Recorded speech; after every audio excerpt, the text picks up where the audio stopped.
Verdi. It is by Janelle Cannon. I'm eating the apple. This book has lots of wonderful pictures. On a small tropical island, the sun rose high above the steamy jungle. A mother python was sending her hatchlings out into the forest, the way all mother pythons do.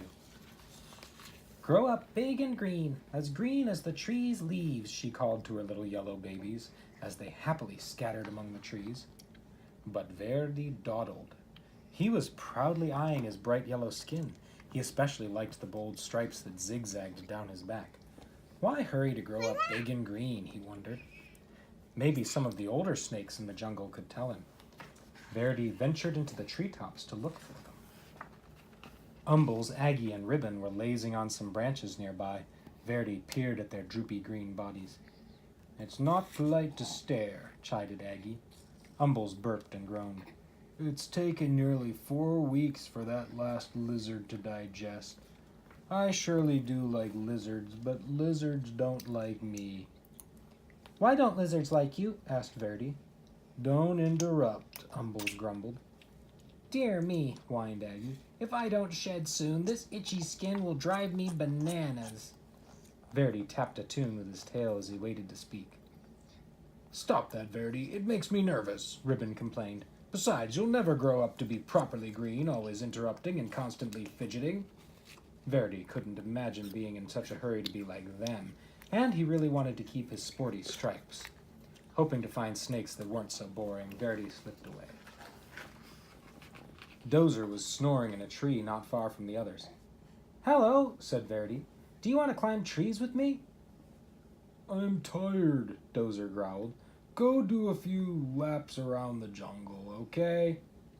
Verdi's heart sank. Greens were not only lazy and boring, they were rude. At the top of a very small tree, Verdi gripped one branch with his tail and another with his little snake jaws. "I will never be lazy, boring, or green," he thought. "I will jump and climb and keep moving so fast that I will stay yellow and striped forever." Then Verdi let go.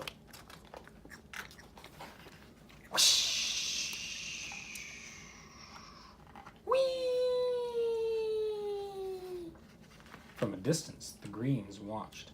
"Oh my," they chorused. Ribbon shook his head. "At this rate, he'll be lucky to make his first molt." Aggie nodded. "He's likely to put an eye out on a branch." Umbles moaned. "He may not live to turn green." But one day, Verdi's skin began to peel, revealing a pale green stripe stretching along his whole body. "Gah!" he gasped. "How can this be? I'm the speediest snake in the jungle and I'm still turning green." He raced down to the river, grabbing up a mouthful of rough leaves. Verdi flung himself into the water. "If I can't rub this green off, I'll scrub it off," he thought. His frantic splashing caught the eye of a large bottom feeder cruising the murky depths. "Yum," the old fish hummed. "Lunch." Before the fish could haul Verdi under, the frightened snake bit him on the nose. With a blast of his rubbery lips, the great fish sneezed, sending Verdi into the air. Slapping onto the soggy shore, Verdi skidded out of reach. "Whew, that was close," he sputtered. Every inch of his body was covered with wet, gloppy mud. Kinda lumpy, kinda brown. Sure beats being green." He left the mud on. But the soft brown muck dried into a hard gray shell, and Verdi could barely move. If he even budged, the stuff cracked off in jagged chunks. As each piece fell away, Verdi could see that his body was even greener than before. "This is terrible!" cried Verdi. He pictured himself hanging around in droopy loops, itching and complaining and worrying all day like the old greens. He looked up into the sky where the sun blazed a beautiful yellow, just the color he used to be. Then he pulled a vine to the top of the tree. Launching himself from the treetop, Verdi startled a flock of colorful birds. He became dizzy with delight, sure the bright sun and his lofty speed would turn him golden again. In his joy, Verdi forgot that he would fall back to earth. Whippity-wappity, wham! Plummeting through the trees, Verdi landed in a crooked sprawl across a log on the forest floor. He couldn't move. Oh, he croaked. As usual, the Greens had been watching Verdi's antics. They moved quickly to where he lay. "Didn't we say it would come to this?" Umbles said, shaking his head. Aggie sighed. "Lucky thing he's still got 2 good eyes." They gently lifted Verdi up to a safer place where they could watch over him while he healed. Neatly splinted to a branch, Verdi had no choice but to listen to the Greens as they gabbed. "Remember how I used to streak across the forest floor?" Ribbon asked. "Quick as lightning," answered Aggie, "and I climbed giant trees like they were nothing. They grew taller back then, you know." "The things I dared to run down and swallow," Umbles bragged. "Wild boar were no match for me." Verdi was astonished. "You used to run and climb and hunt giant pigs? What happened?" "Ribbon crashed, just like you," Aggie replied. "I took a terrible fall and almost put an eye out. And that old Umbles here nearly choked to death. Now we all prefer the quiet life. Warm perch, a little sunshine, an occasional good meal." The Greens rambled on about their days of glory, and Verdi settled in on his branch. Finally, one afternoon, Umbles said, "Looks like you're ready to go again." He carefully untied Verdi from the branch.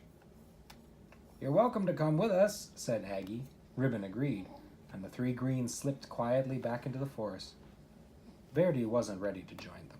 He wasn't sure where he wanted to go, so he just stretched and stayed put until the sun went down. He listened to the forest come alive.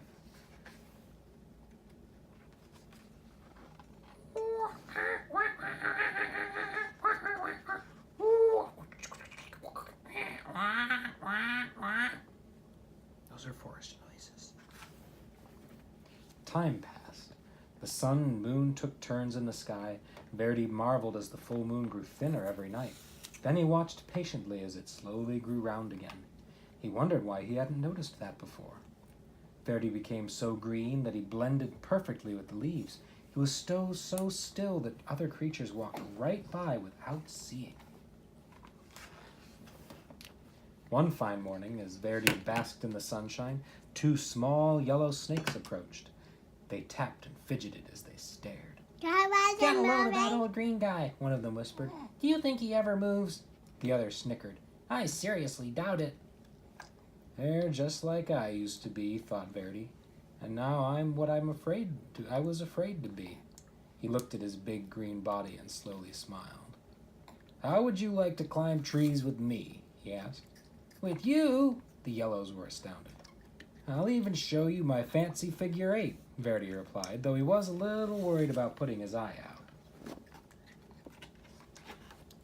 With practice, the 3 snakes performed a perfect triple figure 8.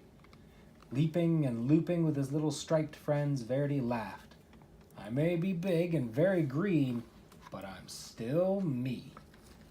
Do you want to read the snake notes, Ellie? Okay. There are about 25,000 species of snakes, from tiny thread snakes just 4 inches long to giant reticulated pythons that grow to nearly 33 feet. Snake populations are native to all parts of the world except Ireland, because of St. Patrick, Iceland, New Zealand, and the polar regions. A snake's skin is dry, not slimy as many people believe, and their scales are tough. Depending on the species of snake, scales may be shiny and smooth or very rough. Some snakes actually polish their scales by rubbing them with an oily secretion from a gland by their nose. While many snakes see very well, others are blind. Most use their nostrils to pick up scents. Snakes use an inner ear as well as other sensors in their bodies to detect vibrations around them. Some snakes have heat-detecting pits in their faces that help them to hunt in darkness. All snakes rely on their delicate forked tongues.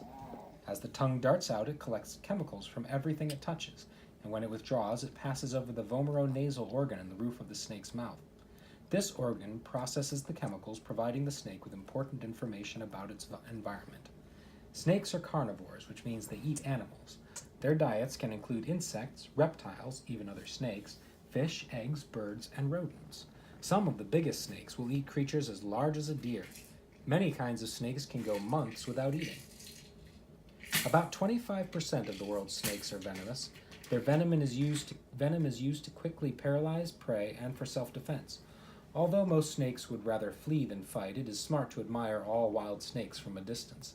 These often shy reptiles will appreciate your respect. Among the many non-venomous types of snake is the family of giant snakes, Boidae, which includes all pythons and boas. While boas are oviviparous, meaning they birth their babies fully formed, pythons are oviparous, which means they lay eggs. Green tree python, Morelia viridis, mothers protect their eggs until hatching time, nearly 2 months. Nope, we're almost done. Once they emerge, the baby snakes are on their own. These hatchlings range in color from dark reddish-brown to bright yellow. Approximately 8 inches long when they hatch, these babies grow to about 6 feet. After several molts, their skin colors change to the rich green of a mature snake. The young snakes eat insects and small lizards, using clever techniques to capture their food, such as wiggling the worm-like tips of their tails to lure their prey within striking distance. Adults become adept at capturing birds by curling up and resting motionless in trees before striking. Their unusual coiling position allows them to operate much like a spring. Green tree pythons use constriction or squeezing to immobilize their prey. Snakes are valued by humans for many reasons, including their ability to keep rodent populations in check. These sensitive creatures are an important part of our ecosystem. And they taste yummy.